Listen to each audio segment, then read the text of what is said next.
quinto ano, tudo bom? Sejam bem-vindos à nossa aula de hoje. Pois bem, hoje eu coloquei aqui na tela para vocês algumas palavras que fazem parte do nosso dia a dia atualmente. Eu aposto que todos vocês já viram essas letras aqui em algum lugar, né? VC, um N com tio em cima, um BLZ, um MTO, um Q, né, com sinalzinho de interrogação. Essas letras aqui, atualmente, elas fazem parte do nosso dia a dia e são muito usadas em redes sociais, né? Facebook, WhatsApp, quando nós estamos escrevendo alguma coisa para alguma pessoa, às vezes na pressa nós usamos essas letras aqui. E todas essas letras aqui têm um significado. E eu aposto que vocês conhecem o significado de muitas delas.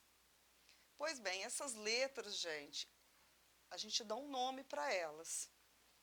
Elas são chamadas de abreviaturas, tá? As abreviaturas atualmente têm sido muito utilizadas, principalmente nas redes sociais. Se vocês pegarem o livro de vocês, na página 16, vocês vão dar uma olhada lá, que lá tem um cartão postal. E esse cartão postal, ele foi escrito usando alguma dessas abreviaturas que nós vimos anteriormente. Olha só, o VC, que significa você, né? O QTO, que significa quanto, o MTO, que significa muito, tá? Essas abreviaturas aqui, elas são recentes. A língua portuguesa, ela é muito extensa e à medida que o tempo vai passando, alguns formatos de algumas palavras elas vão mudando, tá? Então, recentemente, com o advento da internet, foram surgindo essas novas abreviaturas aqui, porque já existem outras, tá? Mas você me perguntaria, correto escrever desta forma?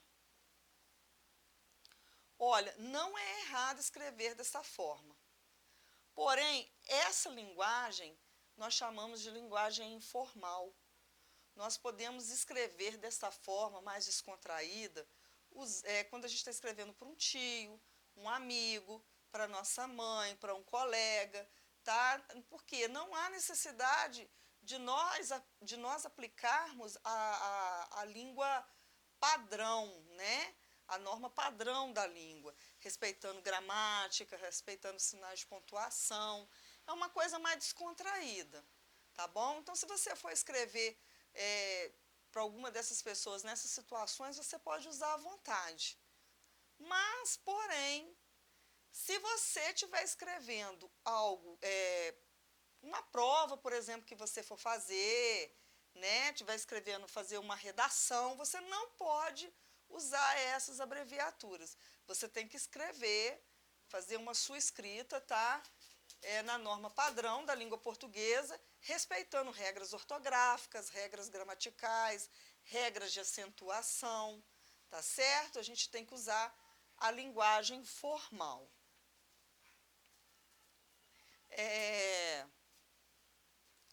Resumindo, então, abreviar quer dizer que é o ato de reduzir palavras ou expressões. Você pega uma palavra no formato normal e diminui ela. Quando você diminui, você está abreviando. Só que vale lembrar que existem algumas abreviaturas que são oficiais. Essas são escritas com ponto final, tá? Igual, por exemplo, quando vocês verem um DR com um pontinho, quer dizer doutor. O R com um pontinho quer dizer rua. E o N com um pontinho quer dizer número. Essas abreviaturas são oficiais, tá, gente? Quer dizer que elas já existem há muito tempo e foi ditada uma regra para que elas fossem usadas. Agora eu quero falar para vocês a respeito das siglas. As siglas também representam um tipo de abreviatura. Porém, nesse caso, ela vai se diferenciar pelo seguinte, ela vai ser usada as letras iniciais da palavra.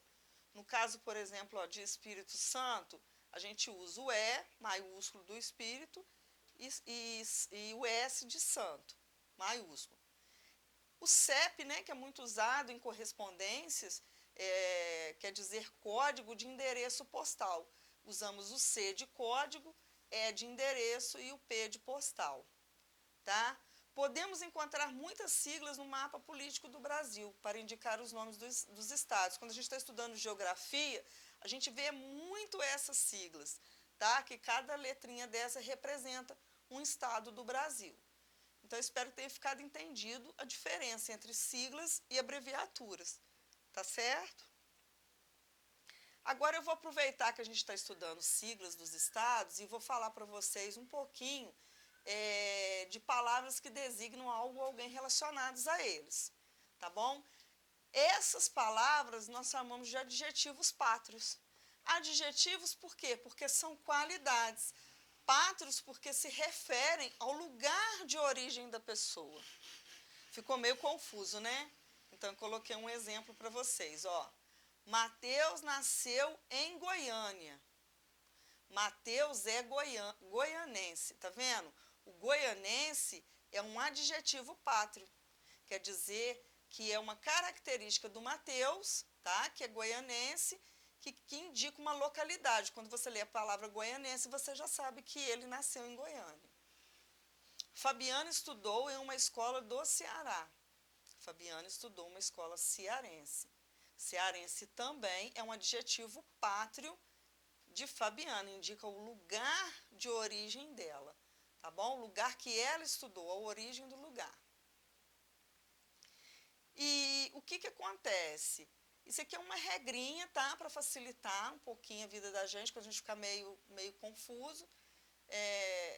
No caso de você fazer essas transformações, né, de Goiânia para goianense, de Israel para israelense, em alguns casos você vai ter que tirar esse A, tá? E colocar o ense.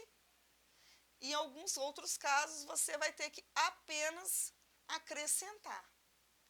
Então, essa aqui é uma regrinha, é sempre escrito com a letra S, não é escrito com a letra C. É para vocês ficar mais fácil de vocês tá fazendo essa transformação. Agora eu quero passar para vocês a atividade referente a essa matéria que eu acabei de falar, tá? São as atividades da página 17, 18, 19 e 20. E a página 26 e 27 também.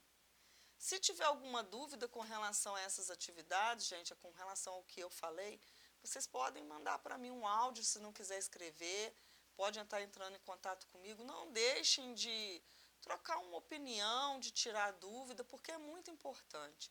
Eu gostaria de estar com vocês dentro da sala, porque dentro da sala é mais fácil, está errado, a gente volta, a gente discute sobre o assunto, mas nesse momento não é possível fazer isso. E o recurso que a gente tem realmente é o WhatsApp.